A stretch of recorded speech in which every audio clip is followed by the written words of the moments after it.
You're about to watch the Paulie Detmers channel. Enjoy. Hey folks, Paulie here, and I got breaking news. The Motor City Pizza Company, you know, the one who makes that frozen pizza that I gave 5 pepperonis to, well, they came out with a new style of pizza, and it's the barbecue chicken Detroit style pizza. I can't wait to try it, but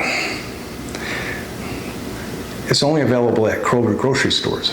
We do not have Kroger grocery stores here in Alabama, at least in this part. Discouraged by that, but what I am looking forward to is maybe seeing some of you that has a Kroger grocery store in your neighborhood try this pizza, and in your video let me know how it is. How did you like it?